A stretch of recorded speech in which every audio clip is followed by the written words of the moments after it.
Welcome to Highly Sensitive, Happily Married, the podcast that teaches you to not only have an easier marriage as a sensitive woman, but to have one that feels more amazing by the day.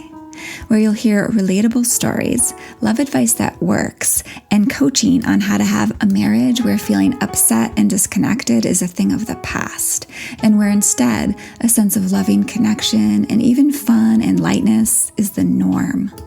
I'm Hannah Brooks, highly sensitive person, love expert, and marriage coach, and I'm so happy to be on this journey with you. Hello, my friends, and welcome to episode 75.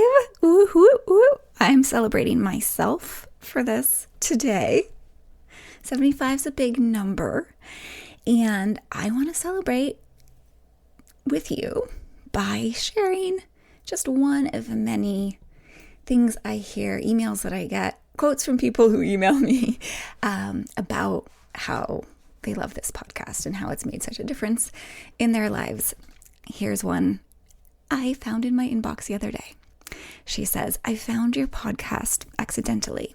Each one I listen to resonates with me deeply and has given me permission to start accepting myself as I am made. I hear this same sort of sentiment from many people, and it just thrills me so much when I hear this, because accepting ourselves, especially as highly sensitive people who may not have been so great at that a lot of our lives, and you might not have felt or even feel sometimes accepted by the world, to be able to feel self-acceptance is so beautiful and such a foundation for such a starting place for our whole lives, our relationships, and everything else in our lives really feeling so much better. So, on that note, if you want to help me celebrate 75 episodes of helping sensitive women like you feel better about themselves and have better marriages and lives, what you can do is, if you haven't already, hit subscribe and then go leave a rating and review. It's especially helpful to do so on Apple Podcasts. This is a way that you can help more women get this podcast in their hands. You could also share this podcast with a friend who you think might be sensitive. When you do so, you're making a big difference in these other women's lives. And it means the world to me. So thank you ahead of time for considering and doing so. All right, so on the note of celebrating, we're going to be talking about doing so and how easy it is to overlook doing so. So it's one of the things I've noticed about myself in big ways in the past, especially as I've gotten a lot of coaching over the years. And what do you know? I also notice this in so many of my clients, is this tendency to so very easily overlook specifically our own progress, our own growth, and our own successes. Now, I blame this on our brains again, right? That tilt that they have to the negative. We talked about this in the last episode. There's a negativity bias. It just means that our brains often miss noticing our own success and our own growth, among all sorts of other good things about us and other people around us, right? But I really wanted to bring this up because even if you're not a client of mine right now, you are listening and learning, and you're probably trying some of these new approaches and things you've been learning here, right? Or if you're not actively trying them, they've been sinking in and you're wanting things to be better and more amazing in your marriage, right? So in other words, you're likely growing from listening to this podcast. Or if you are a client of mine, really from doing this work, you totally are growing, right? And you maybe are even having, if you're just listening to this podcast, you're probably even having some outward successes. And as a client of mine, you absolutely are, right?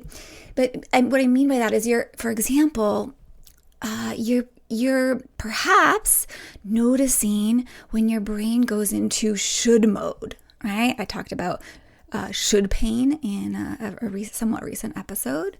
Or maybe you're noticing you're kind of this tendency to go into like being his mother mode or kind of controlling mode or complaining mode, right? And maybe you're noticing that and you're pausing to shift out of it. And perhaps then you're even being able to drop that, whatever the thing was about, that something that maybe would have irked you in the past. Just let it go, right? That's success and growth. Oh, that's big success and growth. So if that's going on for you, woohoo, right? Or another way that you might be, just as another example of an outward success or the way that you might be growing, perhaps you and your partner are having more moments of peace, less tension, less snarkiness, more moments of appreciating each other. But it's very likely because you have a human brain that you're not noticing. Or if you are noticing, you might not really be noticing, right? Like you might sort of notice, but not really notice. It might be kind of like, oh, the fact that I now say thank you a few times a week more than I used to for things my partner does, that's nothing, right? That's just like when we think that way, it's very normal that we do, but we discount so easily our own successes and our own growth, right? It's truly so easy having these human brains to not recognize our own growth and where we're making progress. But here is the problem with this. When we don't see it, when we don't claim our progress, when we don't own our growth, when we don't celebrate it, what happens is we can end up feeling insufficient, frustrated, disappointed, unmotivated. And of course, that undermines our growth. It slows us down in our successes, or it stops us entirely. Right? Think about it. If you don't recognize that change is happening in your marriage or inside of yourself as you put effort into doing so, you're likely to tell yourself it's not working and then put less effort in. Or just spend a lot of time in frustration, right? Feeling frustrated and discouraged, which, here's the thing, that creates more internal stress. And as I talk about a lot, that internal stress does not contribute to a more clear-headed, open-hearted you, right? That actually puts us right back into the spin cycle of negativity and stress, which can lead to us not improving anything. That can stall out our growth.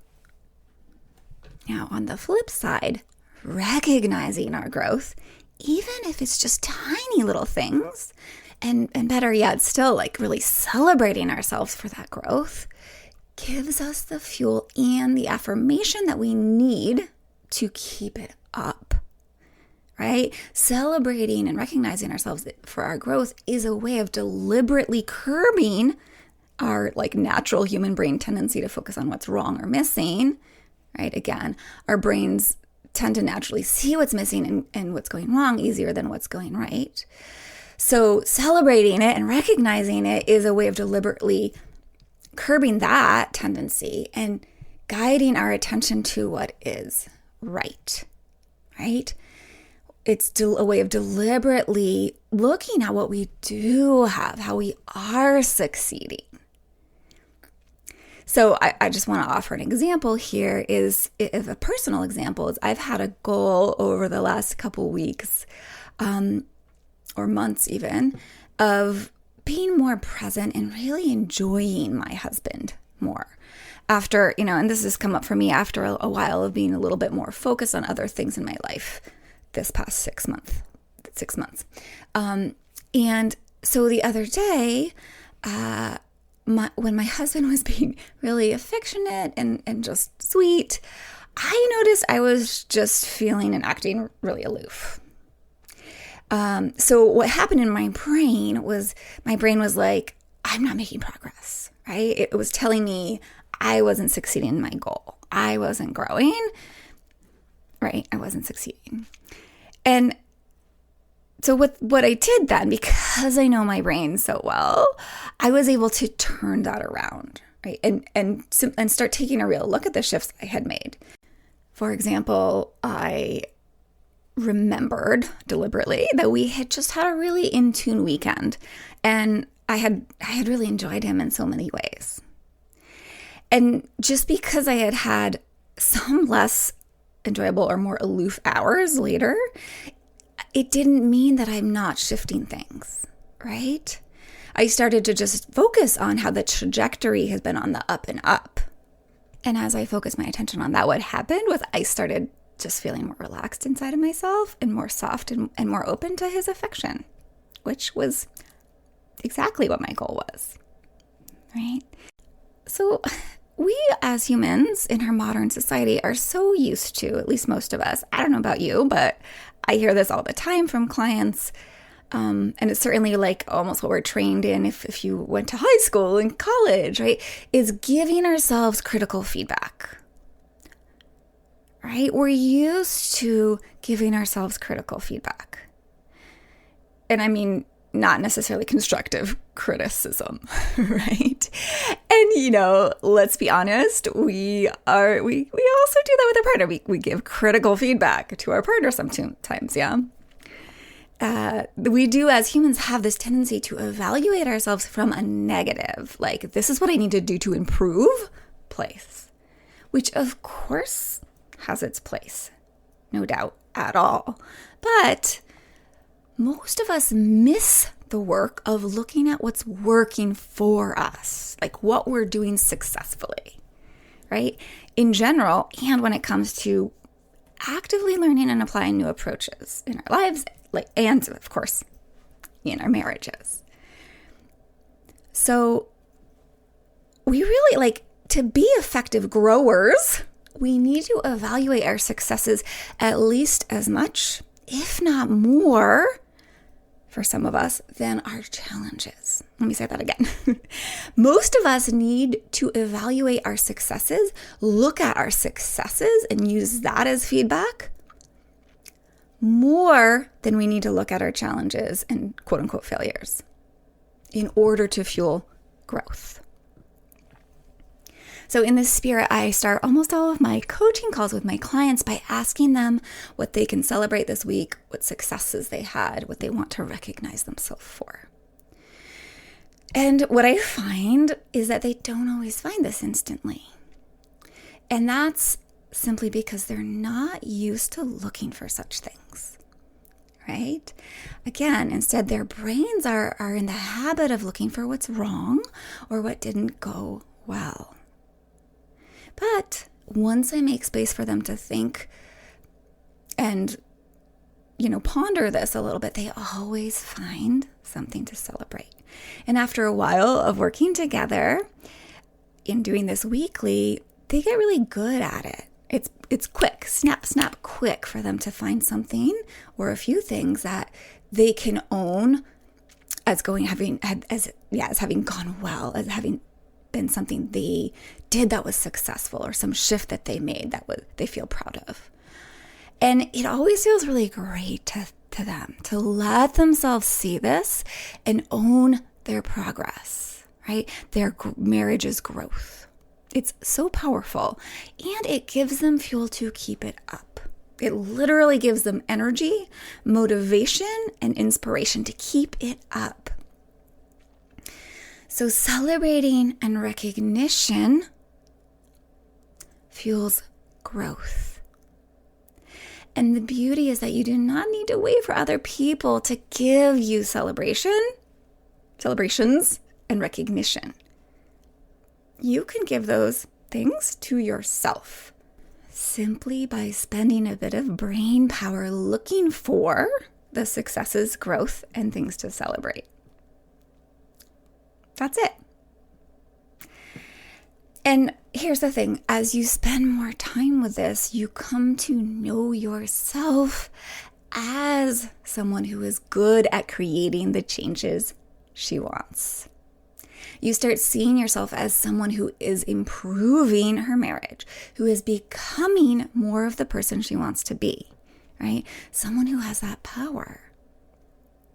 So this is actually a shift in identity that starts to happen. And that identity shift opens you up to being even better at making changes. Any changes that you want to in your life.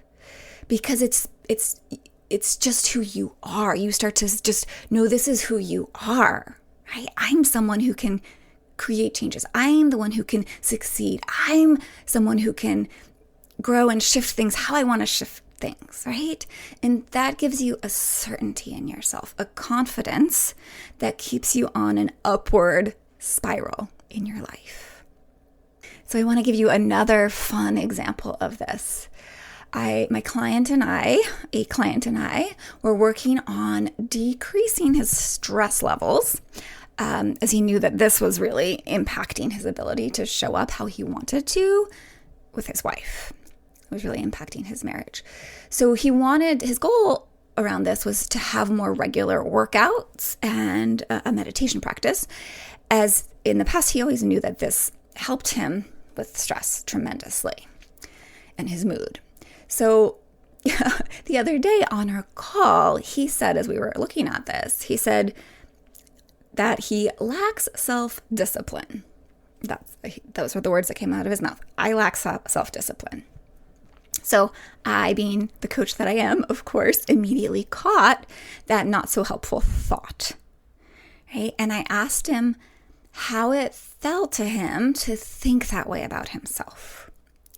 And he had to think about that for a second. And the feeling that he realized he felt when he thought I lack self-discipline is powerless. He felt powerless, right? And think about that. Like, what kind of actions does someone take when they feel powerless? Well, they definitely don't get up and work out and meditate early in the morning, right? So I then asked him to tell me how it's not true that he lacks self-discipline, or how, in other words, how is it true that he is self-disciplined?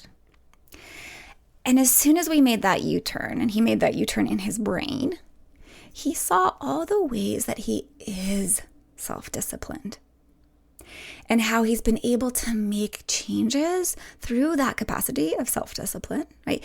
Including changes he's made in his marriage that feel really great during our work together. And as he was able to see this about himself, as he was able to see, oh, wait, I am self-disciplined, what he felt was empowered. And as he felt empowered, he noticed it made him want to spring out of bed in the morning and do his workout and his meditation. It fueled a lot of motivation and excitement to get going on his workout and meditation goal. So I want you to just notice from this that how we see ourselves makes all the difference. What we see we do well at, we actually do well at. What we see we are growing at, we do grow at. We get better and better at. Another way of putting this is what we focus on increases. So if you want to improve things in your marriage, if you want to grow and make the transformation changes in your marriage and in yourself around your marriage that you really want, if you want a better marriage, in other words, now it's your turn to celebrate, to recognize yourself for all the successes and all the growth you are already making. So I am going to present a few questions here. Actually, it's like a little more than a few questions I have for you. And any one of these will be really great way of you starting to recognize and take ownership and begin to celebrate the growth that you're already making and your successes. And so what I suggest is you write them down, and then when the podcast is over, you actually sit there and answer them. You can answer all of them, highly recommended, or you can answer just one or two. So here they are. Where are you contributing positively in your marriage? What are you doing that is working? if you've been listening to the podcast, what shifts have happened inside of you? And if those shifts are internal and haven't changed your behavior in your marriage, that's still a worthy shift to celebrate, okay? So again, what shifts have happened in you since you've been listening to the podcast? Now, I just want to point out, like my clients, when they first, in our early days together, their celebrations are oftentimes all about simply growing awareness of their thinking, just growing self-awareness in various ways, which seems minor, but it isn't. It's really a huge win because most people never even notice much about themselves. They don't notice their thoughts. They don't see their thoughts as thoughts. They don't notice their lizard brain, right? So even if you've just started, like I was saying earlier, noticing that you have a lot of shoulds, like lots of ways of thinking that are like he should, he shouldn't, right? That's a huge win to be aware that your brain does that, to start noticing how often that happens, right? That's growth. That's a success. All right, next question. How do you look at your partner differently than you did before listening to this podcast? Like various episodes. What of all the things I've been teaching you here have you applied and tried? And how did those go? What wins did you have out of those things you've applied and tried? Another question, in what ways have you shown up and interacted differently and more effectively with your partner over the last few weeks or months? And last question, where have you been overlooking your growth and success? And where can you give yourself more credit for it? What can you celebrate yourself for? So, really spend a little bit of time with that and notice how amazing it feels. Notice how it feels to recognize and celebrate yourself. And you can add in a nice big pat on your back for doing all of this, for all of these successes you've had, as small or as large as they are. Now, I do want to note that if it's hard at all to answer any of these questions, I just want you to notice, right? And allow the question to come, to kind of come with you throughout your days this week. Like put this question in the back of your mind, let it marinate, let it be there with you as you navigate your days. This is kind of like focusing your metaphoric lenses on what you're doing well and how you are growing. And what will happen as you do that is you will start to see it. It's kind of like cleaning off the dirty windows slowly over the week and then starting to be able to see, oh, look, this is how I'm doing things. This is where I'm doing things successfully. This is how I'm doing things differently than before. This is how I'm perceiving in a different way. This is how I'm feeling more peace or love or whatever, right? And so as you start to see it, you will feel affirmed. You will feel more motivated. And again, this is going to fuel more growth that will get you better and better results. It'll bring you more for you to feel amazing about, right? So this celebrating and recognizing our successes, this is one of the ways we make the work of transforming our marriages and our lives not only efficient and effective, right? But also joyful, empowering, and super satisfying. So go have fun with this. And if you still feel like you want more help making shifts you can actually celebrate, I advise you to hop on my email list. When you're on my email list, you get once or twice a week access to aha moments and ways of thinking and being and things you can do and experiment with to make your marriage so much better. And these little shifts really do accumulate into big changes in you and in your marriage and will give you so much fodder for celebration. So if you want to hop on that list and get those every week delivered into your inbox, just head over to the link in the show notes. That's the direct link. Or you can always grab my 7 most powerful phrases to deepen connection. If you go to www.lifeisworthloving.com, you'll see lots of places where you can grab that, or where you can even just hop directly onto my email list. And I want to offer to you right now that I celebrate you so much for simply listening every week to this podcast. Because you cannot actually come away from having listened to these episodes without having made some shifts inside of you. So celebrate yourself for that too. And be oh so well.